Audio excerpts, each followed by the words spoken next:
Yes. We have a poor vocabulary for mind, and I introduce a number of different words. So we actually need to enrich our vocabulary. Okay.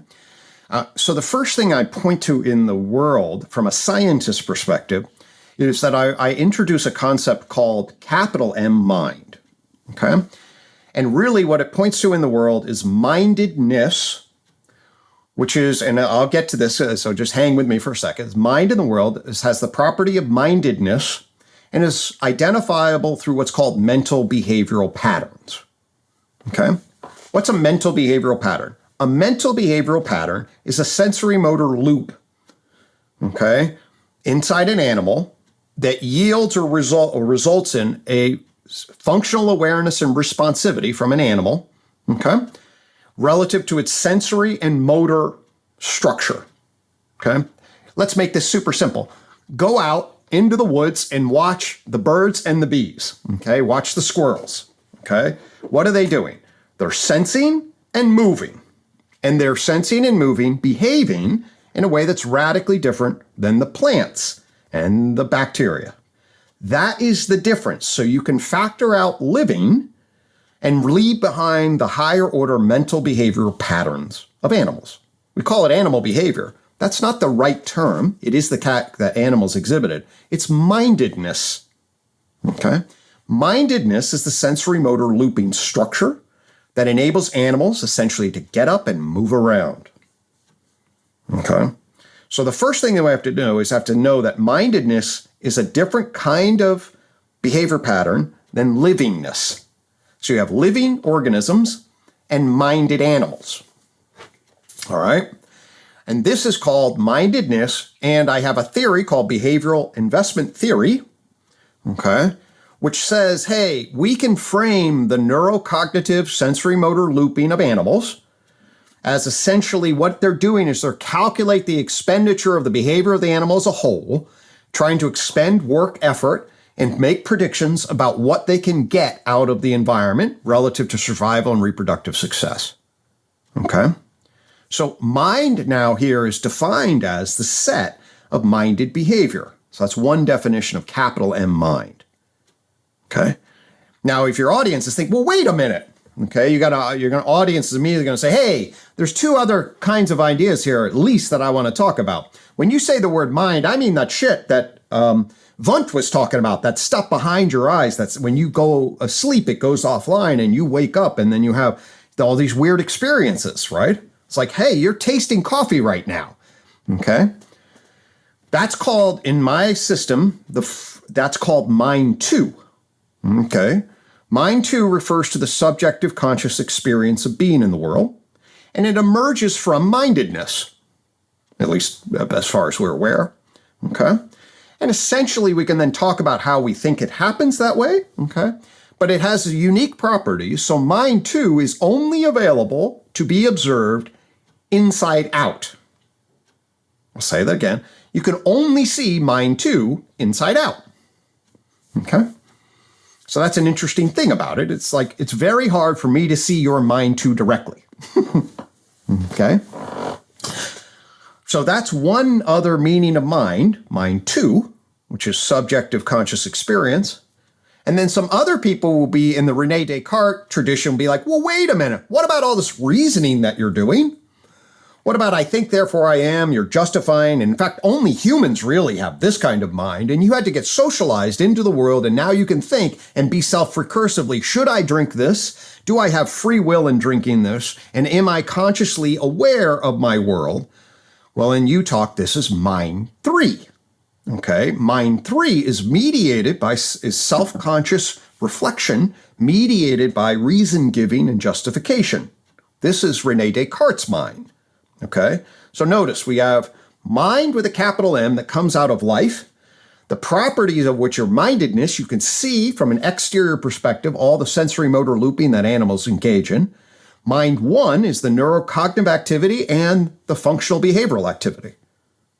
Mind two is somewhere in the animal kingdom, a subjective conscious experience emerges. In houseflies, maybe. Definitely in dogs. Okay, somewhere between houseflies and dogs. And maybe even we can get further down in or further. There are lots of interesting questions about where mind two would emerge. And then in humans, and yes, there are early self-conscious awareness in other animals, but in humans, this takes off. And you get self-conscious justification, and in higher another layer of mentation through reason giving, mediated by symbolic syntactical human language, it gives rise to a whole nother structure. Okay? So now when you say mind, what mind are you talking about? Are you talking about neurocognitive activity inside the organism or between the animal? The behaviorists were, hey, that was stimulus response, that's outside the animal. That's technically called, in my language, mind 1B. What is the neurocognitive activity that the brain is actually doing when it's just sitting there running through that's mind 1A. If there's a conscious experience of being, that's mind 2. If there's a self-conscious justifier, that's mind 3. And if that can be shared, like I'm sharing with you now, that's mind 3B. Mind 3A, private. Mind 3B, public. So now what we have is the mind 3s and the A-B structure tells us where we're talking about, which one, and which referent epistemologically, meaning what vantage point. So mind 2 is inside, out. All the mind 1B and mind 3B, that's outside in. Okay? So notice now, you like, what's the mind? It's like, well, there's a lot of different things in there. Let's get clear about what the referent is using mind 1, 2, 3. Yeah, that's fascinating the way you frame that and really break it up into several different pieces. I'm curious, how do you understand consciousness? How do you understand the word consciousness? What does consciousness mean? Is that mind one, that very simple kind of basic awareness? Right. Yep. So this is called consciousness in its broadest sense can be defined as functional awareness and responsivity. Functional awareness and responsivity. This is, by the way, if you're familiar with like integrated information theory, IIT, they try to get into, and this gets into what's called panpsychism. Functional awareness and responsivity, clearly, if we define consciousness this way, then plants are conscious in this way. Plants clearly exhibit a functional awareness and responsivity to the environment. The plant bends to the sun. Okay, the plants will seek out their roots and go towards food sources and go away from toxins. Bacteria do this too. Okay, plants, bacteria, fungi demonstrate clearly functional awareness and responsivity.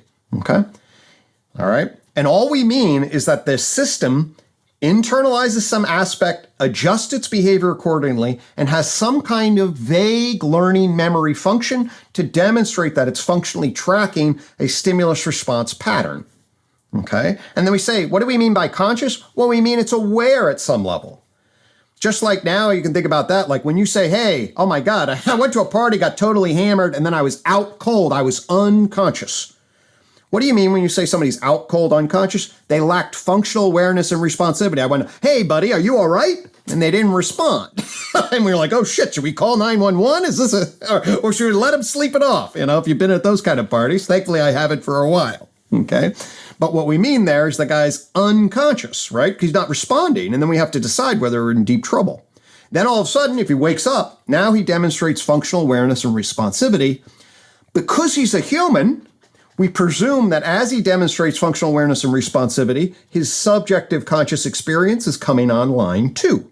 He's waking up on the inside. And we have good confidence in this because we have mind 3, where we can ask him, dude, how are you feeling? You know? Okay. Now our animal friends, this is much harder. It's much, much harder to understand where exactly mind 2 is in our animal friends because they don't have mind 3. And you can't ask your dog or your kid, if you have kids, when they were colicky, my kids get, I wish I knew when you're 6-month-old, what's bugging you?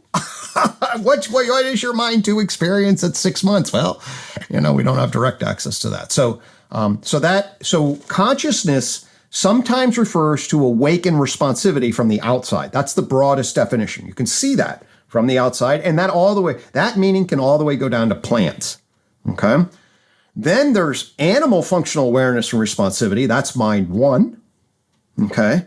I prefer to use the term consciousness for mind 2. And this gets into the philosophy of consciousness. That's the subjective experience of being, which, by the way, turns also into the hard problem of consciousness, and we can talk about that. What they actually mean is what exactly are the mechanisms of this neurobiological field structure that somehow goes from the water of your brain to the wine of subjective experience. That is and that's mind one to mind two. So if you're familiar with David Chalmers at all, he talks about the easy problem. Well, that's mind one, okay? And then the hard problem, that's mind two. And I would say that there's a lot of evidence that suggests that while plants are conscious in the parallel to mind one sense, functional awareness and responsivity, there's no really good reason to believe, at least that I'm aware of, that plants are conscious in the mind two sense. Like that is something like to be a tree, and they get pissed off if you start cutting them down. Okay, that's that to me. I think you need a brain for mind two. Okay, this type of experiences. Does that make sense?